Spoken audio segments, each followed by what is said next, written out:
Buongiorno da Giulio Cainarca a tutti coloro che sono all'ascolto e bentrovati al nostro appuntamento, l'ultimo della settimana con Onda Libera, settimana che si chiude nel segno della Presidenza della Repubblica, o meglio delle elezioni. È in corso la seconda votazione per l'elezione del Presidente della Repubblica, tema di cui parleremo in questa prima parte della trasmissione. Poi ve lo ricorderà anche la regia, avremo una registrazione di un dibattito di qualche settimana fa in tema di pericolo di terrorismo islamico con ospite Magdi Cristiano Allam e il presidente del Copasir Stucchi. Ma in questa prima parte della trasmissione torniamo su questo tema che domina naturalmente le pagine dei quotidiani in questi giorni, pieno di analisi, i risvolti dell'elezione alla Presidenza della Repubblica. Noi decidiamo di parlarne da un punto di vista esterno, diciamo strettamente allo scenario politico italiano, anche se il nostro ospite ha origini brianzole, per la verità, di Monza, anche se negli Stati Uniti, fin dalla più tenera età, ha percorso i gradini della sua carriera accademica. Sto parlando del professor Stefano Galimberti, che dovrebbe essere in collegamento con noi, già politologo, direttore scientifico del Laffer Institute di Chicago, che recentemente ha aperto anche una sede in Italia e che prende il nome da Arthur Laffer, il teorico della omonima curva di reganiana memoria, secondo la quale meno lo Stato tassa, più incassa. Una solida cultura liberale, quella del professor Galimberti, perciò poco affine, direi, alla storia politica italiana, sebbene sia stato autore di libri e pubblicazioni che hanno riguardato anche il sistema politico italiano, in particolare esplorando l'argomento della leadership, del cesarismo e i rapporti tra decisionismo politico e democrazia. In non pochi saggi e articoli sulla New Review of Politics, che è una delle riviste più importanti per la politologia, ha scritto appunto anche della recente evoluzione del sistema politico italiano, per meglio dire involuzione, perché cito solo un saggio, per chi lo volesse trovare su internet, del 91, quindi direi quasi preveggente, intitolato The Involution of Italy, l'involuzione del sistema politico italiano. Intanto buongiorno professor Galimberti. Buongiorno, io ringrazio per l'invito. Saluto tutte le persone che sono all'ascolto. Bene, allora io partirei proprio dall'argomento centrale dei suoi studi, vale a dire il tema della leadership o del cesarismo, come dicono i politologi, e i rapporti tra la decisione e il decisionismo politico e la democrazia. Qua, in relazione alla Presidenza della Repubblica, è stato detto da qualche commentatore che è la prima volta che un Presidente del Consiglio nomina un Presidente della Repubblica. Mentre in effetti siamo... Prego. Prego, professore. No, io volevo innanzitutto dire che questo sembra un argomento centrale della nostra discussione, perché per la prima volta abbiamo assistito alla concentrazione nelle mani di una sola persona di tematiche che riguardano non solo la struttura costituzionale dello Stato, ma la gestione quotidiana attraverso le scelte del governo, e adesso addirittura si va alla definizione del quadro istituzionale attraverso la scelta della più alta carica dello Stato con una metodologia che troviamo assai singolare, nel senso che per la prima volta sono state messe in campo ben 3 maggioranze diverse. Cioè, da una parte il governo ha una maggioranza con la quale diciamo così governa la vita parlamentare anche, diciamo. Certo, perché lì poi vengono come dire, tutti i problemi quotidiani vengono gestiti dalle scelte del governo, quindi abbiamo sulla politica economica piuttosto che sulla politica sociale, piuttosto che sulla politica industriale, della difesa o della politica estera, che sono le scelte, diciamo così, vitali per la vita stessa di una nazione, e dall'altra abbiamo la scelta della ristrutturazione della Carta Costituzionale con una maggioranza che è diversa e alternativa alla prima. Il famoso patto del Nazareno, diciamo. Esatto, questo patto del Nazareno che aveva in qualche modo avvolto in una sorta di abbraccio una parte importante della minoranza, costituita dal Berlusconi con la sua Forza Italia e da altre frange, diciamo così, mentre invece addirittura in questa fase Nasce una terza maggioranza, diciamo così. Assolutamente, questa è la cosa che lo rende assolutamente originale e dal mio punto di vista anche abbastanza preoccupante. Perché dice preoccupante, professor Galimberti? Perché diciamo che amalgamare tutto verso la maggioranza, non avere nessun tipo di opposizione che in qualche modo faccia distinguere anche il cittadino rispetto a eventuali scelte future su che cosa rappresenta determinati interessi, in questo momento il nostro capo del governo ha, come dire, cosparso di una melassa tutto l'arco presente nel Parlamento, salvo alcune eccezioni. Devo riconoscere che per esempio la Lega Nord è stata fuori da tutti questi giochi e ha in qualche modo intuito, in una fase nella quale tutti sembravano amalgamarsi con una certa rapidità, invece ha mantenuto una linea di coerenza della quale gli va dato merito e nella quale poi si inserisce anche questa richiesta da parte del giovane segretario della introduzione di un'aliquota di tassazione che un po' richiama le nostre teorie, certo, sulle scelte economiche, diciamo. Certo, infatti Laffer è stato anche uno dei sostenitori della flat tax, no? Peraltro.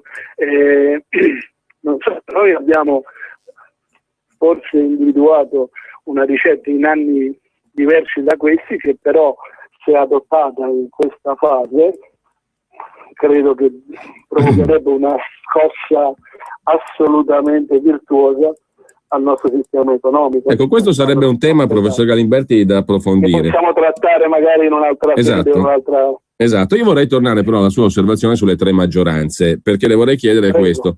Non le pare che questa nascita di tre maggioranze, con questa, lei l'ha chiamata melassa, diciamo così, in cui è stato immerso il sistema politico, configuri sostanzialmente anche una cancellazione del Parlamento? Perché laddove ci sono tre maggioranze variabili o tre forni, siamo passati in Italia dai 2 forni ai 3, diciamo così.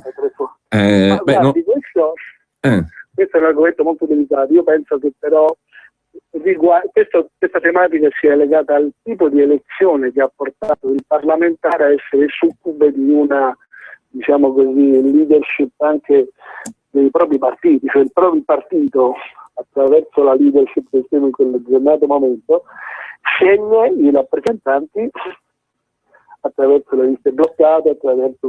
Qui torniamo per altri versi, chiedo scusa se la interrompo, professore, ma qui torniamo per altri versi a quella natura cesaristica che lei ha individuato in non poche evoluzioni dei sistemi democratici occidentali, no? Perché infatti io penso che per 50 anni l'Italia ha cercato di avere un sistema nel quale, per sintetizzare, si cercava il governo della legge, e ha sostituito il governo della legge, delle regole, delle metodologie con il governo dell'uomo. Cioè, in passato si era pensato al governo degli uomini, qua si sta addirittura avvicinando un modello cesaristico, direi abbastanza evidente, dove addirittura al posto degli uomini ci sono le scelte di un singolo personaggio che in questo caso incarna addirittura anche in questa fase non solo la leadership del proprio partito, non solo la leadership del governo,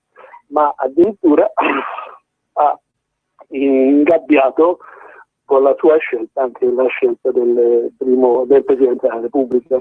Ecco, ma come mai secondo lei è stato possibile questo mutamento del quadro a opera di un personaggio, stiamo parlando del Presidente del Consiglio, che certamente non apparteneva alla vecchia elite, che è venuto fuori un po' come una sorpresa? Com'è che un 39enne sindaco di Firenze è in grado di imprimere questa torsione al sistema? Guardi, io questo penso, in politica ne ho viste tantissime. Devo dire che ci sono delle persone che strumentalmente hanno usato delle metodologie cercando di apparire come dei grandi innovatori e anche come possessori di alcune ricette salvifiche su alcune tematiche, e in questo modo ci sono state delle situazioni, per esempio nel caso ultimo, secondo me c'è stato una sorta di innamoramento di Napolitano verso questo tipo di teorie, e quindi la forzatura che è stata fatta impedendo per esempio non è che fossi, come dire, però sto parlando dal punto di vista accademico, che ciò che è stato impedito per esempio a Bersani, quando dopo le elezioni non gli fu nemmeno conferito l'incarico per formare il governo, bensì si scelse una forma politichese esplorativa, diciamo, forse anche meno che esplorativa, perché gli fu dato un pre-incarico, quindi siamo ancora a livello, diciamo così, ancora sto decidendo di decidere, e quindi poi intanto ti affido questa cosa del pre-incarico, laddove invece con gli stessi voti, con gli stessi risultati elettorali, il presidente precedente ha consentito sia il governo Letta e soprattutto ha consentito, dopo che c'era stato un periodo di rodaggio alla guida del PD, di sostituire il giovane Letta con questa nuova figura che prometteva rottamazioni, diciamo così, smottamenti di altissimo, che invece non si sono visti. Non solo non si sono visti, ma in qualche modo la somma delle promesse che vanno dallo scadenzario che lui fece circa un anno fa, un mese X, il mese Y, facciamo questo e quell'altro col calendario sotto mano. Io ricordo che lui fece uno scadenzario che prevedeva ogni 3 o 4 settimane delle rivoluzioni che partivano dal fisco e finivano alla non so che cosa, cioè, penso che abbia omesso solo di promettere l'inversione del corso dei fiumi, poi per il resto ha promesso più o meno tutto, quindi dall'abbassamento alle tasse che invece si sono rivelate delle pure fantasie. Ecco, però, professor Galimberti, a questo proposito io vorrei farle un paio di domande ancora, perché quello che lei sta dicendo, cioè promesse con tanto di calendario e scarsa realizzazione, secondo lei dipende da che cosa? Dal fatto che, per esempio, come si è detto, la burocrazia, quella che comanda veramente, è il vero potere che impedisce anche al migliore o al più, diciamo così, funambolico dei premier di realizzare quello che promette, o da altro? E l'altra domanda è: e come mai, visto che siamo partiti dal quadro generale, una forza teoricamente di opposizione, per quanto anomala perché guidata da un personaggio anomalo come Berlusconi, dico anomalo politicamente perché è anche titolare di una serie di rilevanti interessi economici, come mai comunque quella che doveva essere una forza di opposizione alla fine si adegua a questo quadro salvifico, cesaristico e pieno di promesse, diciamo così? Guardi, per questa seconda domanda occorre un ragionamento un pochino più ampio. Nella prima parte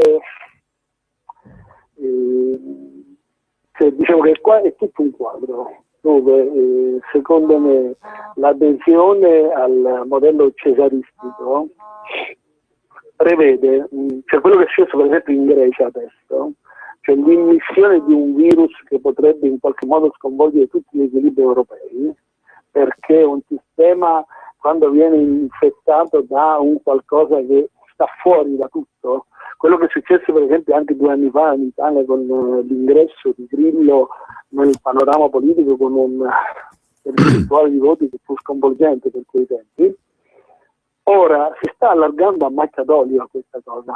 Io penso che di fondo ci sia il disegno di rimettere un po' le cose a posto, cioè dire, cercando di ridimensionare in qualche modo il fenomeno Grillo, dare a Berlusconi il quid, cioè la motivazione, la causa che procura un disagio notevole in tutto quello che sta nel centrodestra, quindi un motivo d'orgoglio per dire ok, abbiamo sbagliato tutto fino adesso, ricompattiamo il centrodestra, si ricompatta un fronte per contrapporre al novello pseudo-cesarismo renziano un altro tipo di situazione, ma che vada a escludere questa che io chiamo infezione, che tra l'altro sta dilagando in questa fase in Europa e nei prossimi mesi ci saranno diverse elezioni in Europa,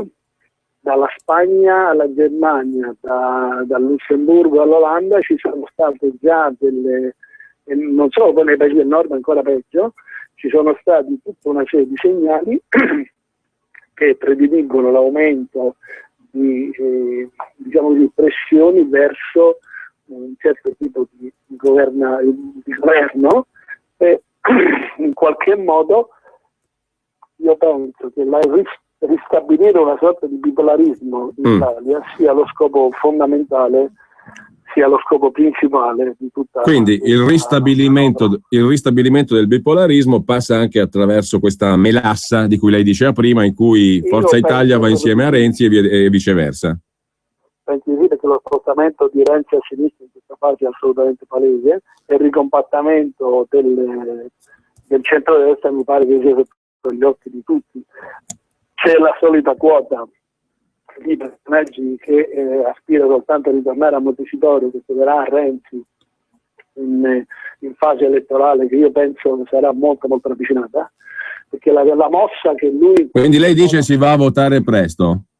Assolutamente, io penso proprio di sì, perché l'approvazione di questo tipo di sistema elettorale al Senato era il passaggio più delicato, il passaggio più complicato, perché lì il governo non dispone di una maggioranza autonoma, e aver indotto Forza Italia a votare in quell'aula il sistema elettorale Italicum, adesso la Camera a carta bianca perché dispone della maggioranza assoluta, quindi diciamo che la legge elettorale è pronta, che il tipo di sistema che è stato ideato, quello del premio alla lista, gli dà in questo momento storico a Renzi una possibilità di vittoria piuttosto ampia, salvo poi verificare se dall'altra parte, cioè se finalmente da parte del centrodestra la cosa che si dovrebbe organizzare è una sorta di stato generale per mettere il paese in condizione di scegliere un programma. Qualche segno di ricompattamento anche del centrodestra c'è già, no? Evidentemente. Assolutamente, c'è qualche segno di ricompattamento, ma io come studioso della politica mi permetto di suggerire che sulla base di una piattaforma nuova che può essere ricercata attraverso una convocazione di una sorta di mega congresso o come lo si voglia chiamare, dove si sceglie una piattaforma su 7-8 punti delicati che interessano il paese, da lì ripartire per contrapporre a Renzi un programma di governo assolutamente diverso. E espellere il virus, no? Quello che lei ha chiamato l'infezione. Penso, assolutamente sì. Ecco, l'ultima domanda, professor Galimberti, la volevo porre in questi termini. Adesso scendiamo un pochino di livello, mi rendo conto, nel senso che da un quadro di sistema passiamo a un punto specifico, vale a dire la figura di quello che probabilmente sarà il prossimo Presidente della Repubblica, cioè Mattarella, Sergio Mattarella. Per gli italiani è quasi uno sconosciuto, credo, o poco di più, diciamo. È comunque una figura grigia, poco affine apparentemente al mondo renziano, molto poco affine anche al ricompattantesi centrodestra, diciamo così. E allora che senso ha secondo lei l'elezione di una figura di questo genere alla Presidenza della Repubblica? Lei nella domanda ha già dato la risposta. Cioè il grigiore era l'elemento centrale su cui si sono concentrate le attenzioni di chi lo ha scelto.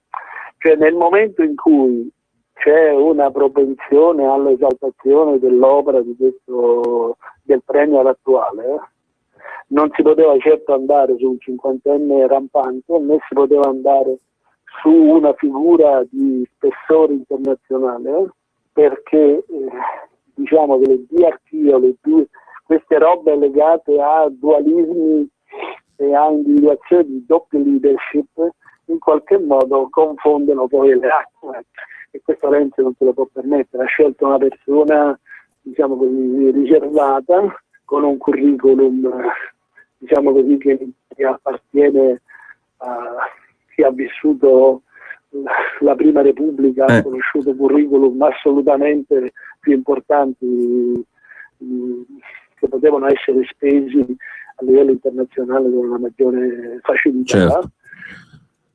E che quindi penso che sia stato l'elemento centrale questo di scegliere una persona che non disturbi troppo il manovratore, perché credo che da qui a poco, quando verrà chiesto se ce la farà, perché poi c'è tutto da vedere, anche l'orgoglio della gente ferita. Quindi lei non lo dà per scontato che Mattarella sia eletto presidente? No, non lo do per scontato, perché la fisiologia parlamentare ci ha abituato a colpi di coda abbastanza imprevedibili. È successo in quasi tutte le, diciamo così, le prove elettorali che hanno condotto il Parlamento in secondo comune a scegliere un Presidente della Repubblica. Potrei adesso citare decine di esempi, ma non è adesso questa la sede adatta. Bene, professore, io la ringrazio intanto perché abbiamo la pubblicità. Prego. Dobbiamo concludere la nostra conversazione. Grazie al professor Stefano Galimberti, buon lavoro e ci risentiremo per la questione della flat tax eventualmente. Benissimo, volentieri. A risentirci. Un saluto a tutte le ascoltatrici e a tutti gli ascoltatori. A presto. X è una potenza. X è un fattore che ti rende unico. X è il segno di una scelta. X è mistero, X è trasgressione, X è sexy. X è un momento che non può aspettare. Fiat 500X è arrivata. Più grande, più potente e sempre pronta all'azione. Scopri il crossover Fiat disegnato, progettato e costruito in Italia.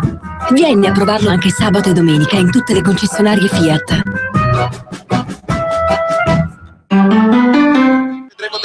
Mi chiamo Simone De Angelis e sono un meccanico. Consiglio ai miei clienti di usare regolarmente Esso Supreme Diesel. Vi consentirà di fare più chilometri con 1 litro rispetto al gasolio standard Esso. Un bel vantaggio, perché so quanto è importante risparmiare. Gol! E vai!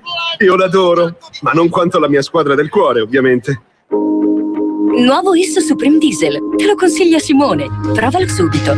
Limitazioni e condizioni su carburanti.esso.it. Non c'era una volta una Golf alimentata a metano, ma adesso ce ne sono 2. C'è la nuova Golf TGI che con soli €3,50 ti fa fare più di 100 km. E c'è anche la nuova Golf Variant TGI, la prima Golf Station Wagon a metano. E con progetto valore Volkswagen, tu è da €169 al mese, TAN 3,99, TAIG 5,65, anticipo €6.250. E dopo 3 anni puoi rifinanziarla o restituirla. Info su Volkswagen.it. Scopri nuova Golf TGI e nuova Golf Variant TGI, il metano secondo Volkswagen. Per la tua pubblicità su Radio Padania Libera, chiama il numero 02 66 23 44 22. A Radio Padania Libera vi proponiamo ora il convegno che si è tenuto a Pavia lunedì scorso, organizzato dal Movimento Universitario Padano, dal titolo Dalla primavera araba all'inverno islamista, che ha visto la presenza, fra gli altri, di Giacomo Stucchi e di Magdi Cristiano Allan. Buon ascolto. Impostiamo il dibattito in questa maniera. Anzitutto buonasera, partiamo anzitutto dal titolo di questo incontro, che è l'inverno arabo, e l'obiettivo è quello di comprendere tutti quei passaggi che hanno portato dalla cosiddetta primavera araba alla situazione attuale, perché insomma sono passati già 4 anni da quegli eventi, anche se sembrano di meno. Faremo un particolare riferimento all'ascesa del califfato islamico. Ci sono delle testimonianze che tra poco sentiremo anche qui molto importanti. Partiamo, e quindi ci sarà, come ha detto Alessandro, anche spazio poi alla fine per fare domande, per interagire, con Tony Iwobi, che è il responsabile federale dell'immigrazione della Lega e della sicurezza, e lui partirà da un recentissimo viaggio, da una recentissima esperienza in Nigeria. Sapete, anche lì la situazione è molto, molto delicata, quindi Tony, ti cedo subito la parola. Okay.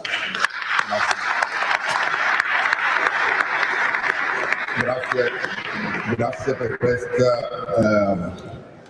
magnifico convegno, e spero che venga presto replicato in tutto il territorio nazionale, perché abbiamo bisogno di sapere, abbiamo bisogno di condividere, abbiamo bisogno di capire ciò che sta succedendo sul nostro territorio italiano.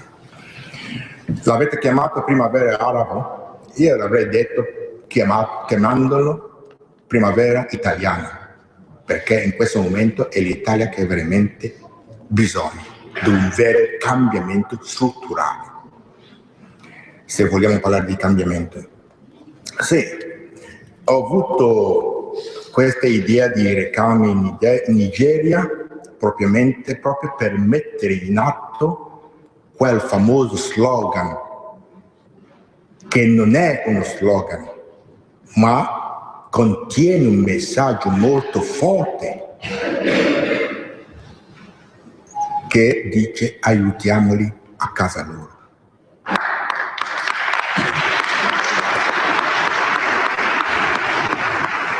Vedete come tanti nostri fratelli leghisti tendono a capire o interpretare questa parola? Cerco sempre di far capire che non è come pensano alcuni, che aiutiamo la casa loro non vuol dire andare a dare i soldi sul territorio, perché i paesi africani sono estremamente ricchi per poter pagare qualsiasi servizio che vengono erogati dal mondo occidentale. Quindi non bisogna pensare che aiutiamo la casa loro vuol dire andando a dare i soldi sul territorio, assolutamente. Perché? Parlo della mia nazione, con la quale ho cominciato questa mia avventura. Cercherò di replicare in altri paesi africani come Camerun, Ghana e così via.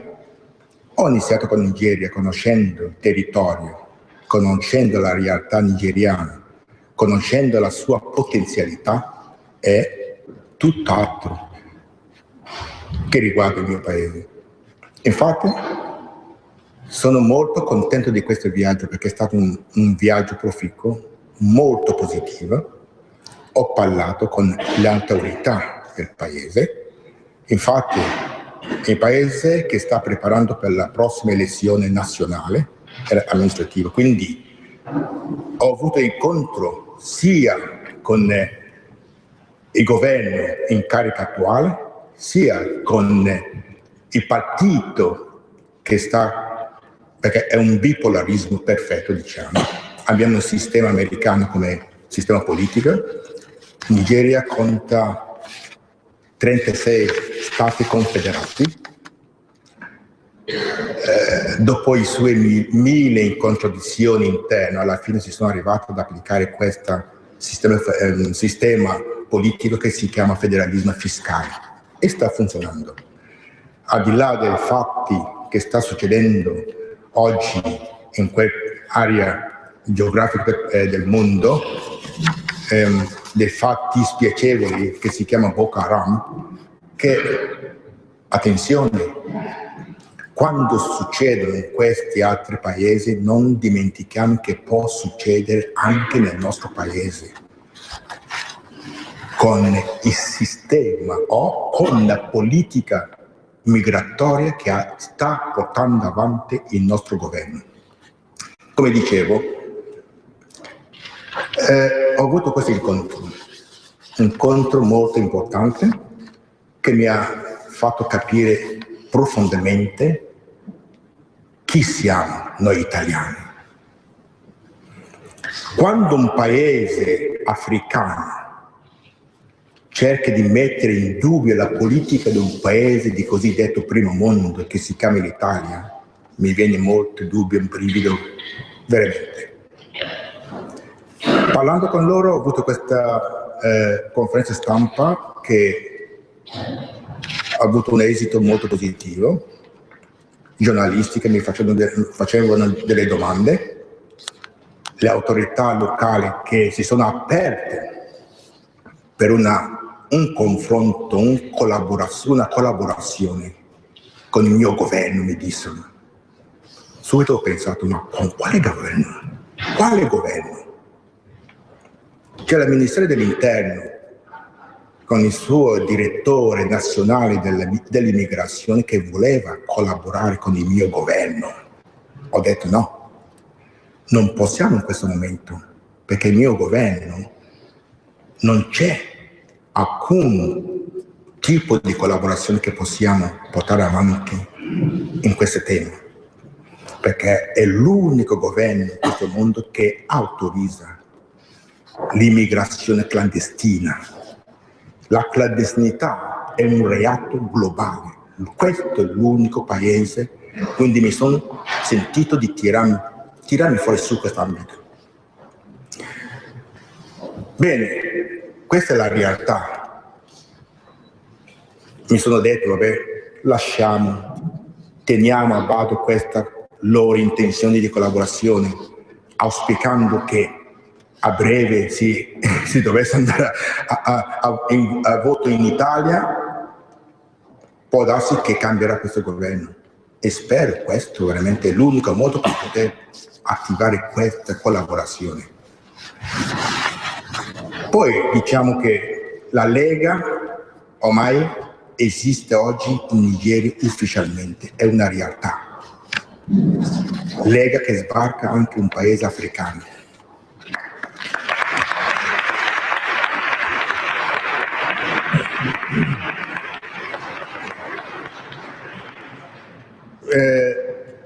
Africa è stato un paese da secoli depredato veramente per le sue ricchezze, no?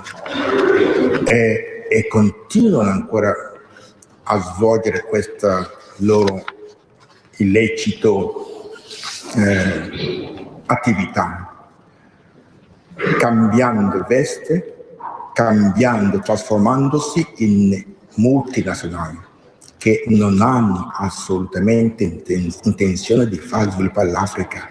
Perché? Perché garantisce il loro interesse e convenienza. Ed è per questo cerco di enfatizzare molto, portando avanti questo slogan: aiutiamo a casa loro. Attenzione, che non vuole dire aiutare con i soldi, come disse poc'anzi fa, ma con un reale processo di sviluppo concreto e duraturo. Aiutiamoli a casa loro vuol dire favorire lo sviluppo di quell'area geografica del mondo, quindi creazione di nuovi posti di lavoro reciprocamente. Si investe, si crea lavoro, chi crea lavoro lavora e chi crea lavoro ha bisogno di manodopera, fa lavoro anche, quindi reciprocamente si crea questo posto di lavoro. Aiutiamoli a casa loro vuol dire ridurre le cause principali globali, ridurre le cause principali dei conflitti tra i popoli. Quindi una distribuzione equa delle risorse naturali dei luoghi. Cosa vuol dire? Vuol dire che tutte le risorse naturali di vari stati africani, di cui veramente Dio li ha benedetti in abbondanza, ce n'è in abbondanza, cerca di riutilizzare queste risorse per il bene dell'umanità, globalmente parlando. Aiutiamoli a casa loro vuol dire coltivare l'amicizia globale tra i popoli, perché quando vai ad aiutare una persona a casa sua, non ha motivo per odiarti, per arrabbiarsi, piuttosto di creare quel presupposto di amicizia. Quindi un vero atto di solidarietà duratura nel rispetto reciproco.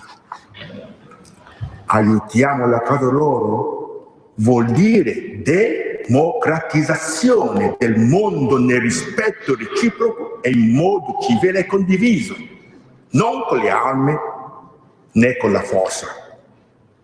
Quindi, amici miei, aiutiamo a casa loro veramente è importante, contiene quel messaggio fondamentale per poter ridisegnare un po' quelle che è oggi l'ordine mondiale.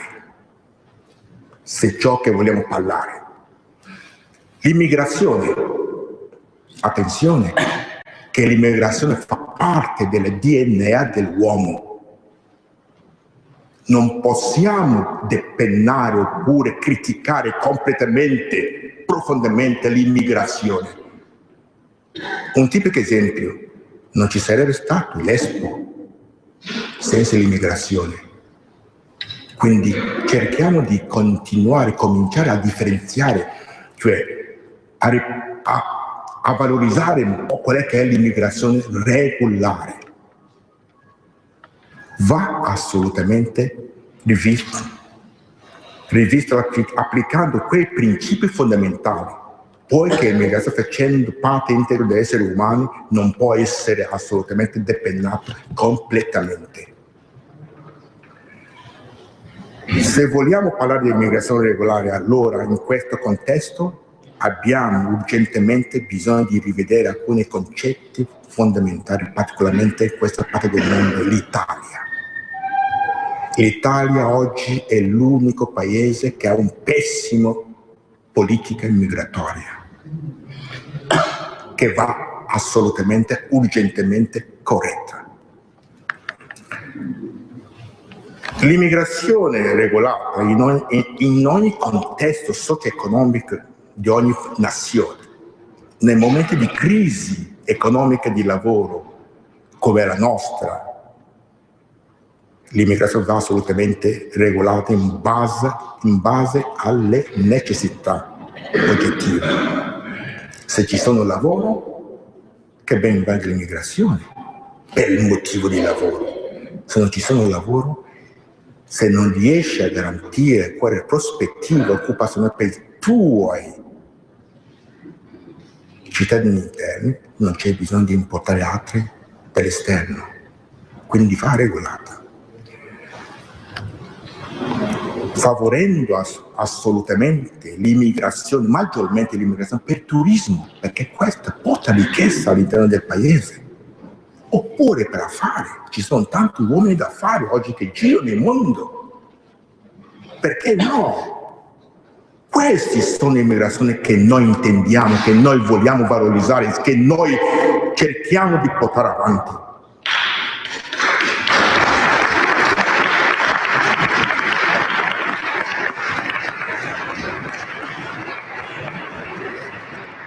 Quindi io non uso mai questa parola clandestinità, ormai tra un po' ci metteranno a bando.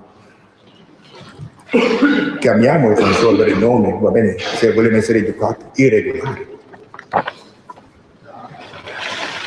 Noi obblighiamo i nostri figli di emigrare in cerca di lavoro altrove e importiamo in modo illecito altri figli dei vicini. Un padre che ha la possibilità di assegnare un lavoro a due persone, uno suo proprio figlio e un figlio del vicino, ha il potere di assegnare questo posto di lavoro, tutti e due meritevoli. Chi assegnerebbe per primo? Se vogliamo usare il buon senso, assegna quel lavoro al proprio figlio. Altrimenti, mi dispiace dirlo, usando questa parola forte, è un padre coglione. Abbiamo oggi un governo veramente che assume questo ruolo.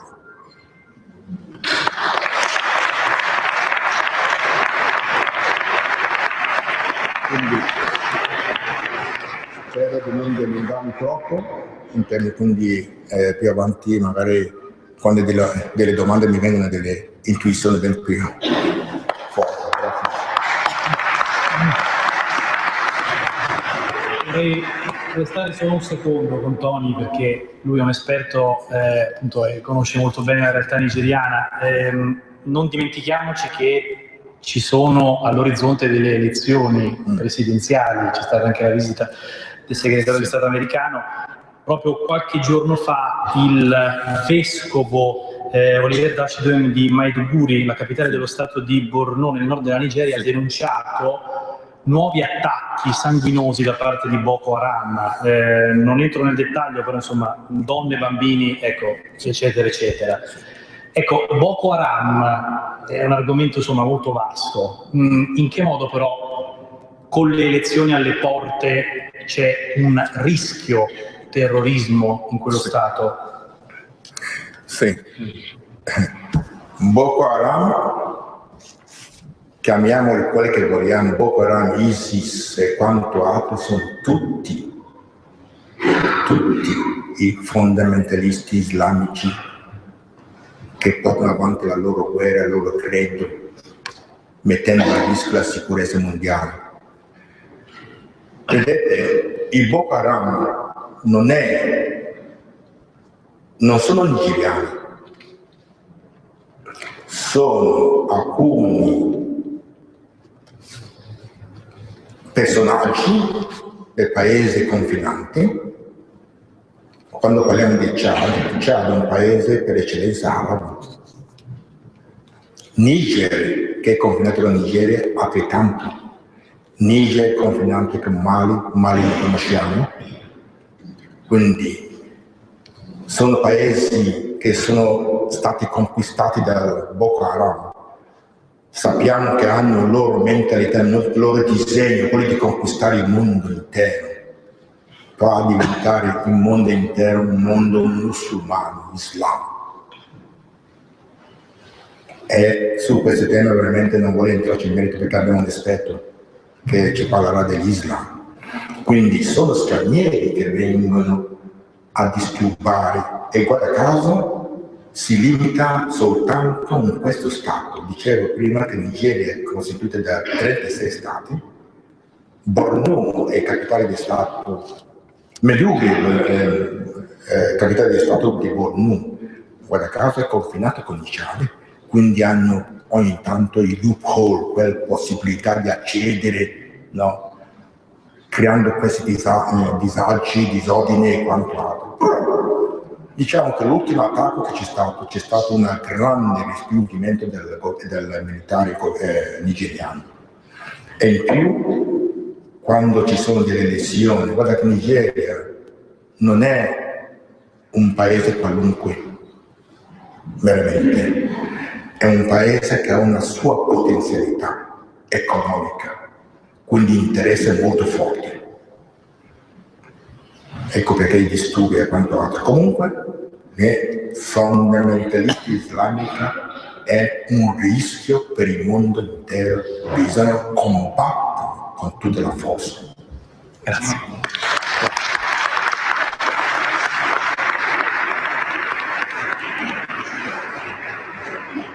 Veniamo adesso a un altro, importante ospite che siede a questo tavolo, Giacomo Stucchi, senatore presidente del Copasir.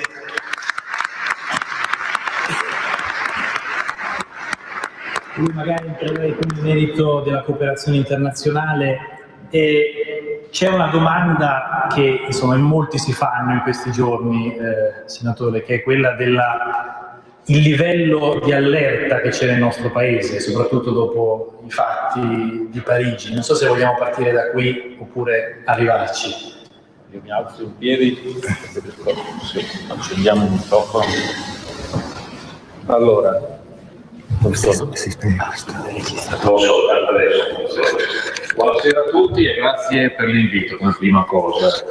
È anche bello essere qui perché mio suocero si è laureato in questa università 65 anni fa e vedo che comunque è un'università che diciamo così mantiene ancora un livello di qualità molto elevato e vedo che anche la partecipazione, la cittadinanza di Pavia a tematiche così complesse è numerosa anche in una serata di lunedì invernale in cui magari tante persone rimangono a casa ad occuparsi d'altro e invece giustamente qualcuno ha ancora la forza e la voglia di interessarsi di temi così complessi ma così importanti, perché se c'è una cosa che Parigi ci ha insegnato è che sostanzialmente, utilizzando quanto diceva prima Tony relativamente all'immigrazione, anche noi siamo tutti sulla stessa barca, ma non è la barca che va dal mondo arabo verso il mondo occidentale, è una barca, quella del mondo occidentale,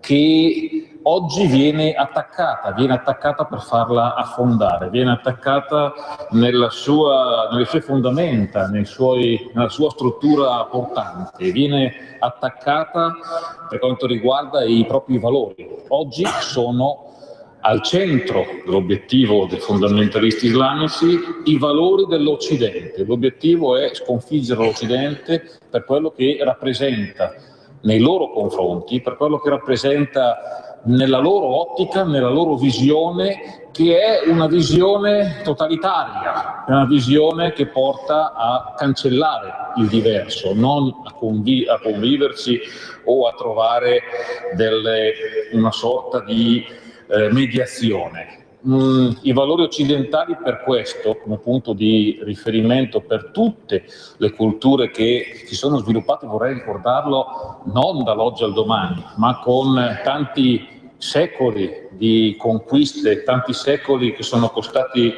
spesso morti di tante persone, sono valori che rappresentano le fondamenta della nostra democrazia. Noi purtroppo troppo spesso siamo abituati a sottovalutarne la portata, l'importanza.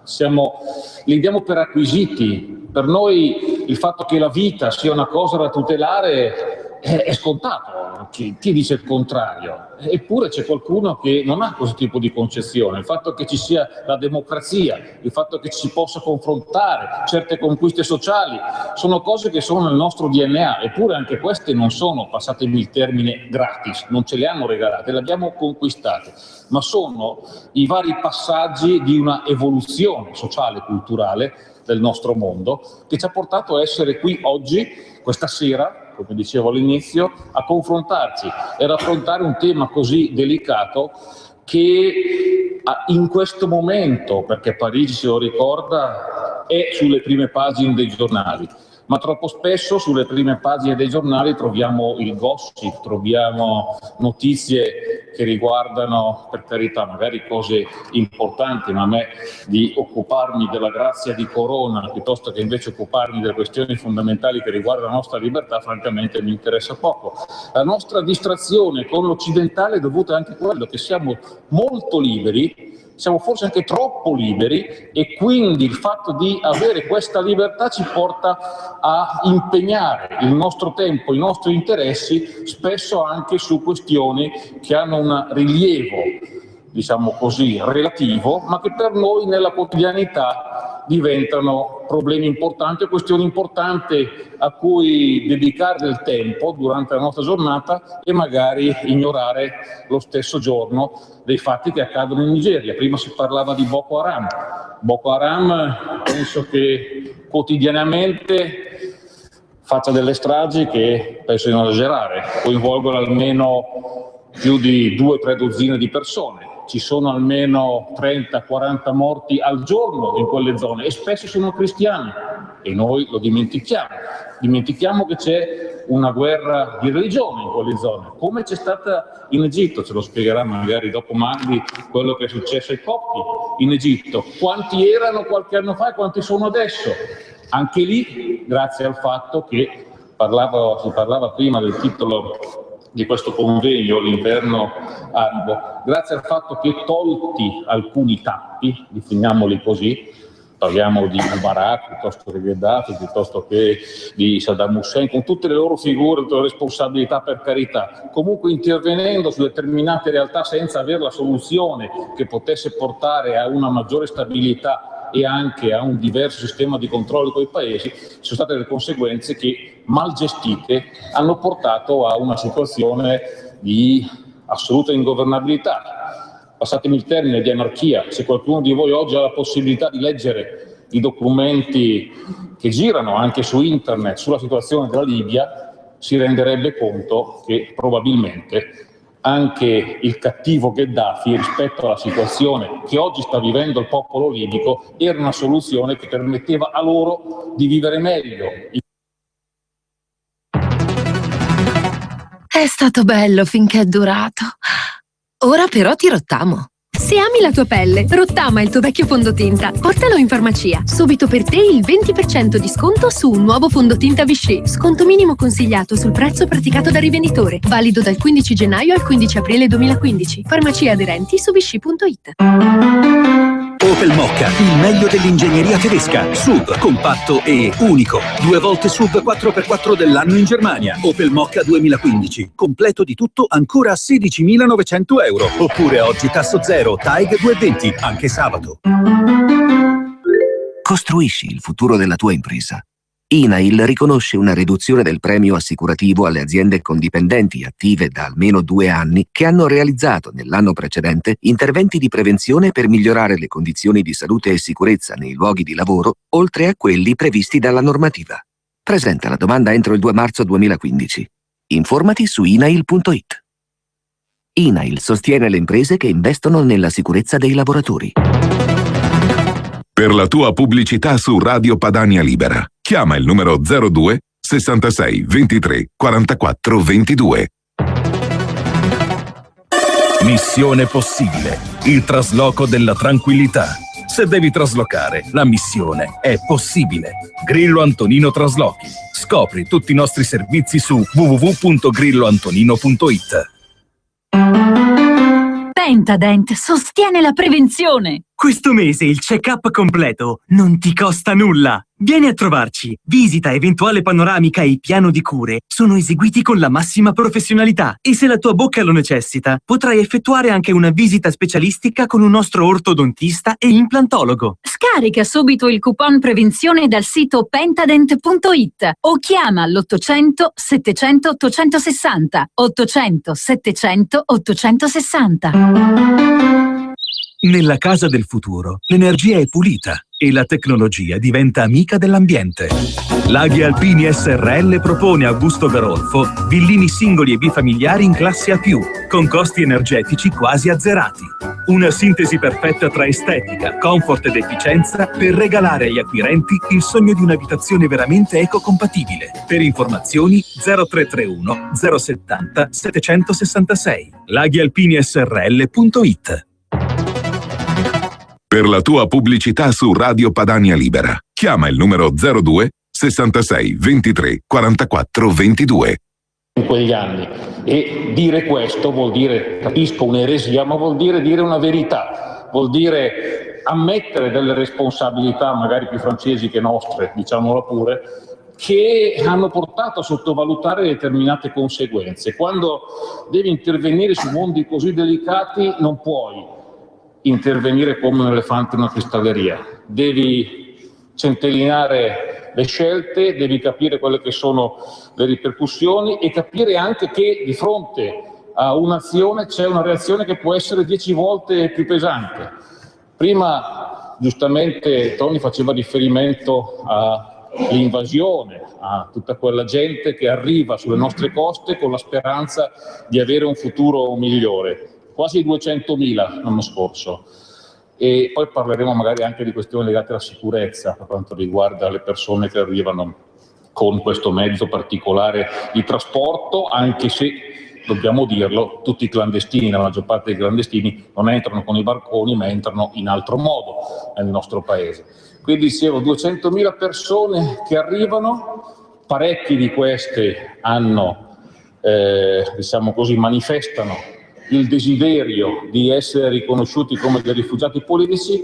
Alla fine però, controllando quelle che sono le situazioni dei singoli, si accorge che meno del 5% ha le caratteristiche per poter essere riconosciuto come rifugiato, il che vuol dire che c'è un 95% di persone che parte sperando nella buona sorte, o meglio facendo i furbi, perché quando, dico uno a caso senza avercela con nessuno, quando un cittadino pakistano sale su una carretta del mare e arriva in Italia e mi chiede di essere riconosciuto come rifugiato politico, io pongo una semplice domanda: qual è il paese nel mondo che ha sul proprio territorio, quindi ospita, il più alto numero di profughi e il più alto numero di rifugiati politici? Il Pakistan. Quindi tu che sei pakistano, come puoi chiedere l'asilo politico a me dicendo guardate che nel mio paese non rispettano i diritti essenziali della vita dell'uomo, quando il tuo paese è dalla comunità internazionale riconosciuto come il luogo ideale per accogliere i rifugiati politici e per accogliere i profughi? C'è qualcosa che non funziona, c'è qualcosa che ti porta a dire che i furbi sono troppi, c'è qualcosa che ti porta a dire che la persona che mi arriva con l'ultimo modello di telefonino sulla carretta del mare e che ha pagato $6.000 per partire dalla Siria e per venire in Italia, forse l'ultimo degli sfigati non è, forse l'ultimo dei perseguitati non è. Questa è un'analisi che va fatta. Dopodiché c'è anche da dire un'altra cosa, che sarebbe interessante verificare, ma questa è una questione che riguarda soprattutto, diciamo così, l'ordine pubblico interno più che l'azione di intelligence, verificare come vengono gestiti i flussi degli immigrati clandestini che arrivano sulle nostre coste, dove vengono accolti, dove si fermano. Abbiamo visto con l'inchiesta Roma Capitale cosa c'era dietro i punti di accoglienza, quali sono gli interessi che fa sì che ci sia una suddivisione geografica dell'accoglienza di queste persone che non rispecchia assolutamente quella che è la suddivisione della popolazione sul territorio del paese. Evidentemente c'è qualcuno che ha creato anche un business. Ci sono delle strutture turistiche in alcune parti del nostro paese che erano chiuse da anni e che sono state riaperte non per spirito caritatevole ma per fare business, perché c'era necessità di spazio, perché c'era la necessità di trovare dei luoghi dove mettere delle persone che dovevano essere ospitate in cambio di un contributo economico dato dalle associazioni che di loro erano state chiamate a prendersi cura. Quindi, detto che dietro anche il fenomeno dell'immigrazione, oltre degli errori naturalmente fatti dagli occidentali, oltre a certe situazioni drammatiche che ci sono e che realmente esistono, c'è anche tanta furbizia, ma c'è anche tanto interesse di tipo economico su cui bisognerebbe ulteriormente aprire, diciamo così, una parentesi, approfondire le indagini che si stanno svolgendo non solo su Roma, ma anche in tante altre realtà che ahimè invece non vengono mai toccate. Io dico due cose, vorrei attirare la vostra attenzione su due punti. La prima è la questione del califfato, quindi la questione ISIS, IS, qualcuno dice è uno Stato, quindi dobbiamo chiamarlo Islamic State, qualcuno ci aggiunge che non è uno Stato e quindi dobbiamo mettere che è un califfato tra la Siria e l'Iraq. Fatto sta che questa realtà con cui noi ci dobbiamo confrontare è una realtà strutturata, è una realtà che non è costituita da un gruppo di persone che la mattina si è svegliato e ha detto sapete che c'è, da domani qui comandiamo noi.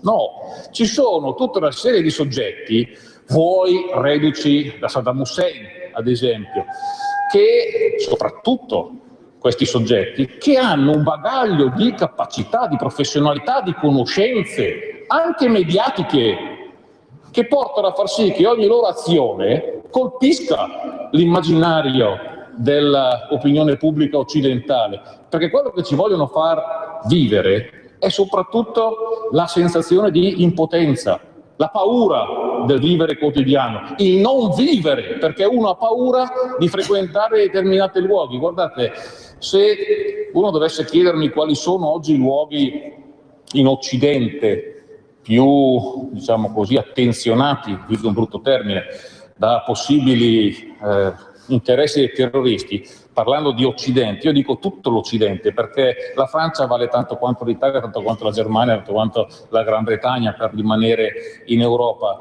I luoghi religiosi valgono tanto quanto i luoghi dove c'è grande assembramento di persone, perché tutto ciò che viene fatto e che ha e potrebbe produrre una eco mondiale diventa interessante, a prescindere dal luogo materiale in sé, a prescindere da quello che rappresenta, perché comunque è all'interno del contesto del mondo occidentale e comunque è un, diciamo così, un punto di riferimento per una parte della vita di tutti noi. Quindi non è, secondo me, corretto dire il Vaticano più che altre cose. Per carità, c'è sicuramente un'attenzione particolare rispetto al mondo cristiano e cattolico, c'è un'attenzione particolare rispetto a quelle che sono le nostre radici giudaico-cristiane, quindi figuratevi quello che può essere la preoccupazione di chi vive in Israele o degli ebrei che vivono in giro per il mondo, perché anche loro si sentono nel mirino. Però tutti siamo sicuramente potenziali obiettivi. Detto questo, che tutti siamo possibili obiettivi, non è detto che tutti siamo probabili obiettivi, non è detto che tutto ciò che è possibile diventi probabile, non è detto che tutto ciò che è probabile diventi concreto, e quindi dobbiamo lavorare per far sì che la nostra vita quotidiana non cambi. La nostra vita quotidiana che non cambia è la risposta più forte che noi possiamo dare a chi ci vuole far vivere nel terrore. Perché se questa sera, al posto di essere qui a confrontarci su questi temi, fossimo rimasti a casa perché, sai, magari andare lì entra uno un po' pazzo con un macete, chissà cosa potrebbe accadere, è meglio rimanere a casa, e allora ti fai prendere da questa paura, da questa preoccupazione. Hanno vinto loro, avrebbero vinto loro.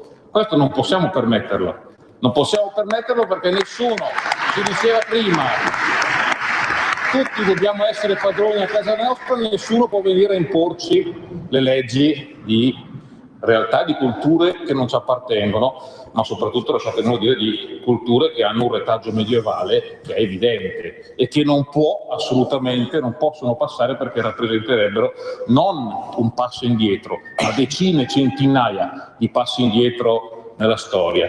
Quindi quello che noi stiamo facendo è difendere i valori occidentali, quello che noi stiamo facendo come intelligence è anche quello di cercare di prevenire che qualcosa di brutto accada. Lo facciamo come? Lo facciamo naturalmente dando ascolto a tutto ciò che di, tra virgolette, strano vediamo che accada, può sembrare strano, può sembrare che davanti ai nostri occhi si verifichi. Lo facciamo controllando le aggregazioni, i luoghi, le reti, quello che viene fatto anche a livello virtuale utilizzando i social media piuttosto che i blog, quindi su internet inteso non come rete di persone ma come rete virtuale di interconnessione. Lo facciamo ben sapendo però che esistono due limiti. Il primo è che se la rete è fatta da tante persone, io riesco a carpire determinate informazioni perché prima o poi, diciamo così, c'è una falla, prima o poi qualcuno parla, prima o poi un'informazione esce. L'altro, e questo è il limite del prima o poi, lo definiamo, cioè il limite del fatto che non hai immediatamente l'informazione, ma l'altro limite, e purtroppo qui non è un limite del prima o poi, ma è un limite spesso assoluto, è quello che non esistono solo le reti di decine di persone, di centinaia di persone, esistono anche le reti, e anche qui Parisi insegna, fatte di gruppi familiari, fatte di gruppi di amici, dove 4 persone, 5 persone, 3 persone, 10 persone si ritrovano in un bar anche a parlare di alcune cose, a programmare anche degli atti eclatanti, a ipotizzare anche delle gesta molto violente, e non hanno bisogno di scriversi dei messaggi, di scriversi delle mail, di telefonarsi, perché quello che decidono lì è quello che andranno a fare, ed è anche il luogo dove si danno l'appuntamento per l'incontro successivo per pianificare quello che vogliono mettere in pratica. Lì più la rete è piccola, più è difficile naturalmente intervenire. Questa è la vera sfida, le microreti, perché se è vero che il lone wolf, cioè l'attore solitario, il lupo solitario, è quello che si accende all'improvviso e può fare tanti danni, è altrettanto vero che anche la microrete può realizzare un effetto simile a quello che potrebbero realizzare un gruppo di soggetti più strutturati. L'11 settembre è stato ipotizzato in assenza di controlli da un gruppo numeroso di soggetti. Oggi probabilmente un gruppo così numeroso non potrebbe più mettere in piedi un'azione come quella dell'11 settembre senza essere intercettato e diciamo così, impedito nella sua azione, nella sua volontà prima di compiere questo gesto. Resta però il problema dell'attore solitario o del microgruppo. Dicevo, Parisi insegna che è difficile, che è una battaglia sicuramente che dobbiamo combattere in modo duro, e dobbiamo farlo mettendo sicuramente più impegno, più risorse e più persone. Una delle cose che abbiamo fatto come comitato è stata quella e mercoledì per fortuna il governo lo farà, dico per fortuna perché alla fine, dopo una lunga battaglia, il governo ha ritenuto di dover seguire quello che è stato l'indirizzo che noi abbiamo stabilito, è stato quello di dire servono più persone, serve più human, serve più intelligence umana, serve infiltrare più persone in certi posti per capire cosa accade quando queste persone si ritrovano, per capire cosa dicono, per capire quali sono le valutazioni che fanno, per capire perché determinati soggetti, quando c'è stato l'attentato a Charlie Hebdo, al posto di condannare o perlomeno di stare zitti, hanno festeggiato, per capire chi sono questi che festeggiano di fronte a un evento di quel tipo, cosa fanno, perché lo fanno, chi sono i loro amici, chi sono le persone che hanno contatto con loro. Questo ti permette di capire qual è la rete di cui godono queste persone e anche la rete di protezione, che è una rete di connivenze, ma anche una rete di omertà, che è una rete di paura, perché la paura che loro vogliono incutere a tutto l'Occidente è anche una scelta strategica fatta verso i musulmani, tra virgolette, moderati che vivono qui, che li costringono a non parlare, a non vedere, a non dire nulla e a, tra virgolette, vivere in modo passivo quello che invece dovrebbe essere una difesa, se fossero onesti, anche della loro religione, cioè tramite la denuncia di quello che stanno facendo i loro confratelli religiosi. Vedete, la paura quindi verso di noi, verso l'Occidente, verso il grande obiettivo e anche la paura verso coloro che magari la pensano come te dal punto di vista religioso, per indurli a non parlare, per indurli a non collaborare. Ci sono delle immagini terribili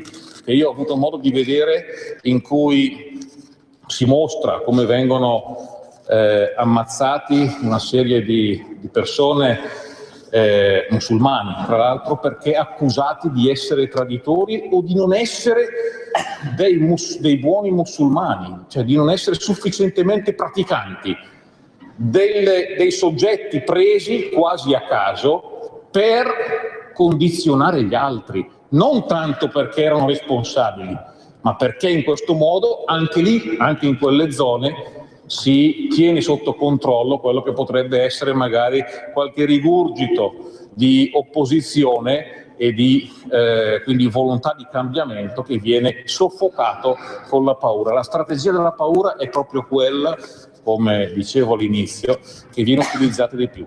Viene utilizzata verso noi, viene utilizzata verso i musulmani che abitano in Occidente, viene utilizzata all'interno dei territori controllati dall'ISIS. Quindi, dicevo, quello che noi dobbiamo fare come intelligence è qui infiltrare le nostre persone. Noi dobbiamo avere più risorse e anche su questa cosa, per fortuna, abbiamo avuto l'ok dal governo per mettere più risorse per quanto riguarda le attrezzature informatiche, fare dei controlli tramite dei software specifici che esistono e che possiamo anche noi per fortuna acquistare, potremmo anche noi per fortuna acquistare, quindi disporre di queste ulteriori garanzie. Dobbiamo fare anche, dare ai nostri agenti la possibilità di agire sotto copertura, come fanno gli altri paesi.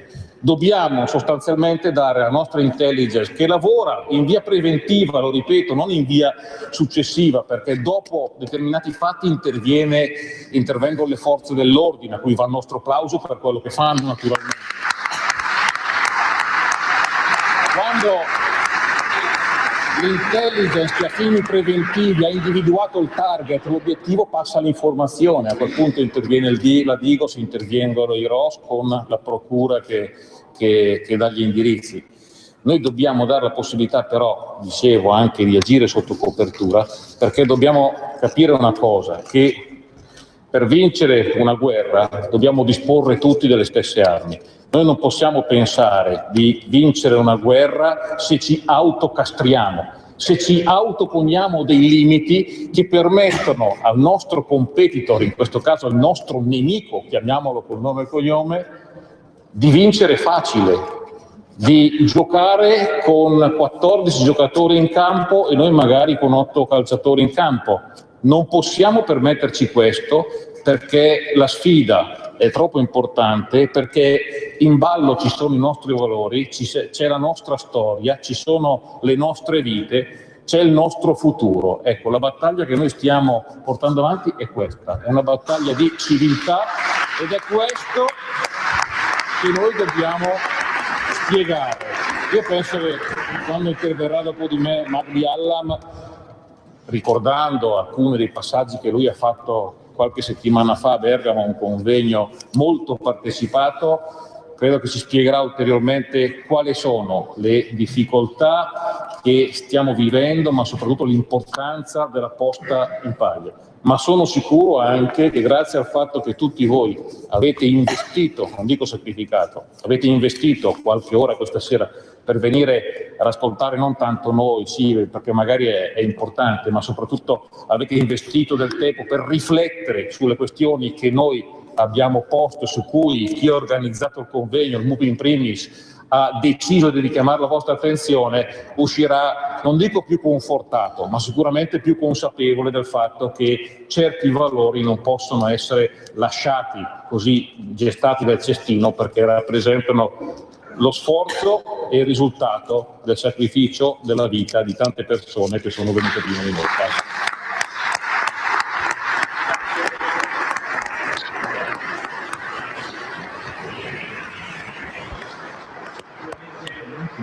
Sarebbero tante domande da fare, ma preferisco che poi daremo spazio alla sala e sono sicuro che ci saranno tante curiosità. Non dimentichiamo che il senatore Smucchi, il presidente del COPAS, è stato impegnato in prima persona recentemente anche nella vicenda di Piede Vanessa, quindi anche su quello avremo a breve.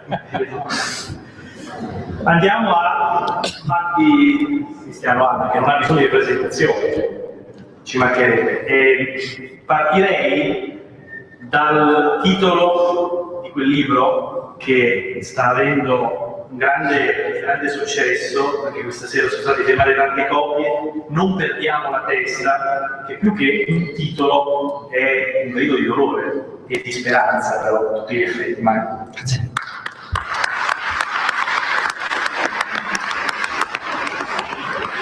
Grazie. Io ho una proposta da fare, se vogliamo continuare a parlare di inverno arabo senza subire le conseguenze dell'inverno pavese, di chiudere quella porta.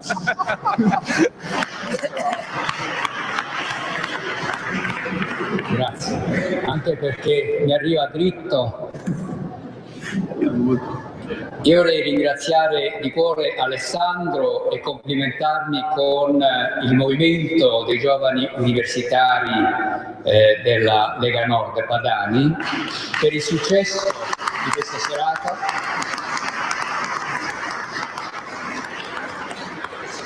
Grazie all'amico Toni, a Giacomo, a Roberto Mura, sindaco di Vigevano, ma soprattutto a tutti quanti voi.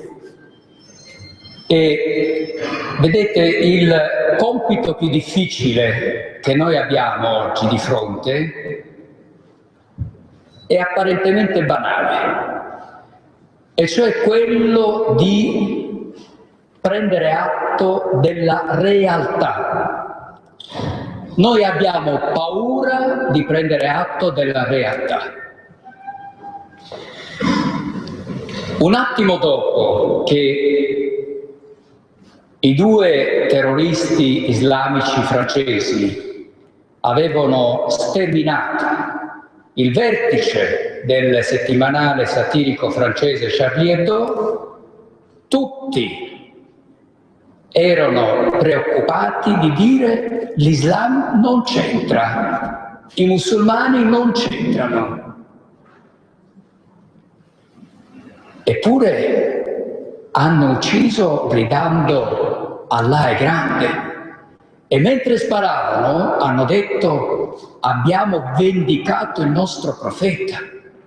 E quando erano in fuga tra il 7 e il 9 di gennaio, incrociando i passanti che erano comprensibilmente preoccupati alla vista di questi due terroristi con le armi in pugno, loro, i fratelli Kouachi, li hanno rassicurati dicendo: Noi non siamo terroristi, noi non uccidiamo i civili, noi siamo i difensori del profeta Maometto. Allora dobbiamo prendere atto, così come ha ben detto il senatore Giacomo Stucchi, che siamo in guerra. Su questo io non concordo su tante cose che dice Papa Francesco, ma su questo sono d'accordo. Questa è la terza guerra mondiale ed è una guerra mondiale sferrata dal terrorismo islamico. I nemici noi non ce li possiamo scegliere gli amici. Quindi prendiamo atto che questi sono i nostri nemici e prendiamo atto che in guerra o si vince o si perde, ma non possiamo permetterci il lusso di stare a guardare inerti. Così come dobbiamo prendere atto che è una guerra che è ispirata dall'Islam, che è ispirata da versetti coranici, che è ispirata dai detti e dai fatti attribuiti a Maometto. Quando ho seguito quella strage del 7 gennaio, non potevano non venirmi in mente alcuni versetti del Corano. Il versetto 33 della Sura Quinta che recita: la ricompensa di coloro che fanno la guerra ad Allah e al suo messaggero, coloro che seminano la corruzione sulla terra e che siano uccisi o crocifissi. Il versetto 4 della Sura 47: quando incontrate gli infedeli, uccideteli con grande spargimento di sangue. Il versetto 12-17 della Sura ottava che dice, e qui è Allah che parla direttamente: instillerò il terrore nel cuore degli infedeli, uccideteli, colpiteli sul collo, recidete loro le punta delle dita, non siete voi che li avete uccisi, è Allah che li ha uccisi. Questo è il Corano. Quindi non abbiamo a che fare con dei pazzi solitari, non sono delle schegge impazzite che devierebbero dal vero Islam. Quando qualche mese fa il quotidiano L'Avvenire, l'organo della Conferenza Episcopale Italiana, intervistò l'arcivescovo di Mosul, la seconda città dell'Iraq, conquistata dai terroristi islamici dell'ISIS, lui disse: l'ideologia a cui fanno riferimento è l'Islam, perché è nel Corano che si ordina di uccidere i cristiani. E aggiunse: loro, cioè i terroristi, sono i più autentici interpreti dell'Islam. Questo è il vescovo Emil Nona, arcivescovo di Mosul, che parla, iracheno, che conosce bene il Corano, che ha visto in faccia la morte, che ha visto sgozzare e decapitare. L'inverno arabo è una realtà che va compresa e la sintetizzo. L'anno cruciale è il 2005. Nel 2005 succede qualcosa di improvviso e di apparentemente incomprensibile. In Italia il ministro dell'Interno era Giuseppe Pisano. Io ero vice direttore del Corriere della Sera e avevo un buon rapporto con lui e mi aveva individuato come, diciamo, il suo più fedele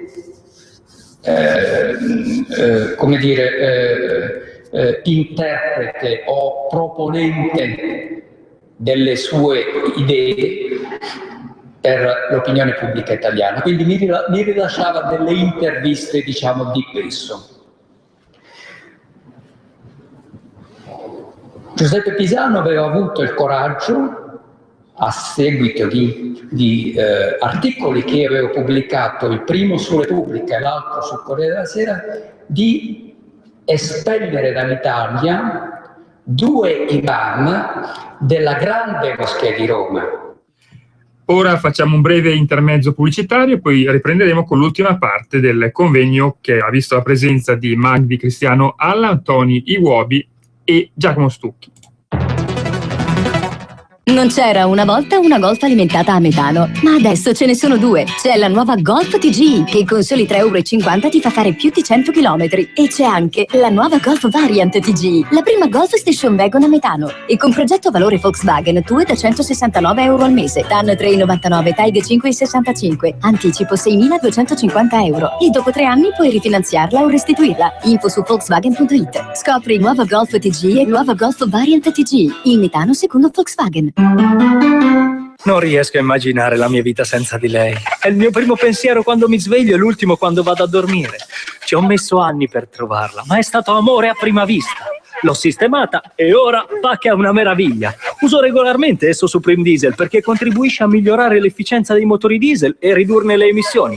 Lo consiglio a tutti quelli che entrano nella mia officina. Vero, Rita? Nuovo esso Supreme Diesel. Te lo consiglia Aldo. Provalo subito. Limitazioni e condizioni su carburanti.esso.it. Per la tua pubblicità su Radio Padania Libera, chiama il numero 02 66 23 44 22. Sono le 12 e 1 minuto. Radio Padania presenta Coming Soon Radio, quotidiano di informazione cinematografica. A gennaio, l'ultima magica notte ha inizio. Ben Stiller torna in Notte al Museo, il segreto del faraone. Siamo tornati, ragazzi! Dal 28 gennaio al cinema. 01 Distribution presenta Guia a tutto, fama, soldi, successo, fino a quando... Tu sei l'unica erede. Del terreno, della masseria e di tutti gli annessi. Dal regista di Immaturi è tutta colpa di Freud. Benvenuta in paese. Con Raul Bova e Liz Solari. A noi no, contadino che puzza ci può pure piacere. Mi dispiace, non sono disponibile. Sei mai stata sulla Luna? Un film di Paolo Genovese, dal 22 gennaio al cinema. Un ribelle che diventò un campione. Tu puoi farcela, Lu. Un campione che diventò un sopravvissuto. Noi non moriremo! Un sopravvissuto che non volle piegarsi. Quest'uomo deve imparare cos'è il rispetto. Dalla regia di Angelina Jolie, un'incredibile storia vera. Candidato a 3 premi Oscar. Unbroken. Da giovedì 29 gennaio al cinema.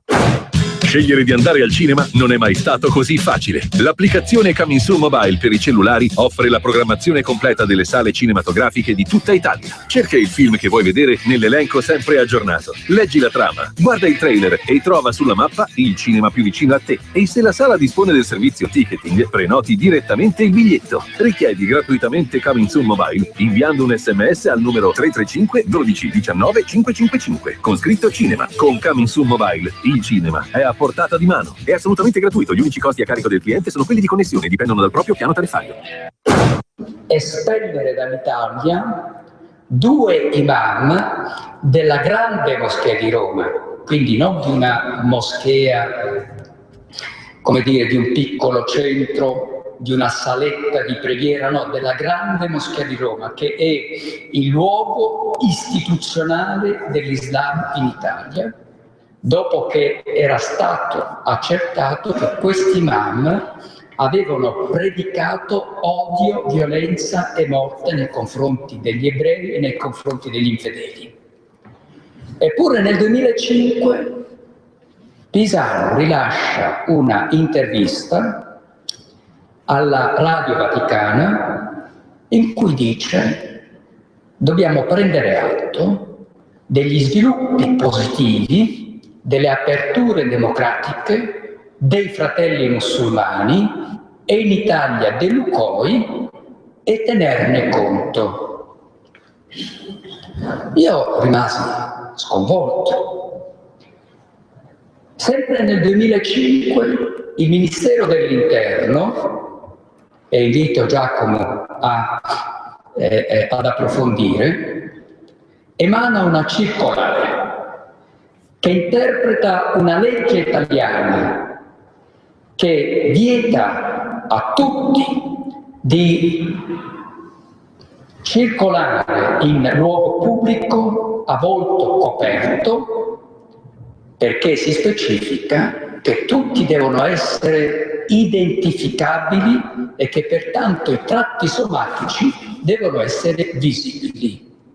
La circolare del Ministero dell'Interno invece esonera le donne musulmane che indossano il velo, compreso il velo integrale, presentandolo come un vestiario religioso, e dice che qualora un ufficiale di pubblica sicurezza dovesse richiedere alla persona che si cela sotto questa gabbia di stoffa di identificarsi, lo può fare a due condizioni: che il pubblico ufficiale sia di sesso femminile e che l'identificazione avvenga in un luogo appartato.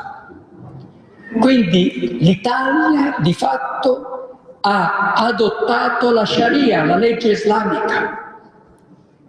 Ma che cosa era accaduto nel 2005? Perché c'è stato questo cambiamento improvviso? Era accaduto che gli Stati Uniti e la Gran Bretagna, George Bush e Tony Blair, avevano preso atto che le guerre sferrate in Afghanistan e in Iraq per sconfiggere Al-Qaeda erano sostanzialmente fallite. Gli Stati Uniti avevano la necessità di ridurre il proprio bilancio, sono il paese più indebitato al mondo, gli Stati Uniti, ed era quindi necessario ridurre la spesa militare. Non potendo però gettare la spugna, ritennero di scendere a patti con i fratelli musulmani, dicendo loro: se ci date una mano a sconfiggere Al-Qaeda, noi vi legittimiamo politicamente. Nel gennaio del 2006 i fratelli musulmani, che nei territori palestinesi sono rappresentati da Hamas, e in Egitto, con il loro nome di fratelli musulmani, parteciparono per la prima volta alle elezioni e nei territori palestinesi Hamas le vinse e indicò il capo del governo. Nel Parlamento egiziano entrarono 88 deputati dei fratelli musulmani. Quello che è accaduto a partire dal gennaio del 2011 con la cosiddetta primavera araba, che è stata la menzogna mediatica più grande di questo nostro millennio, non è stato altro che il proseguimento di questa legittimazione dei fratelli musulmani, consentendo loro di arrivare al potere in Egitto, di scatenare la guerra civile in Siria, in Libia, in Tunisia, con la conseguenza che oggi noi abbiamo 3 stati che erano stati sovrani, nazionali, che non esistono più.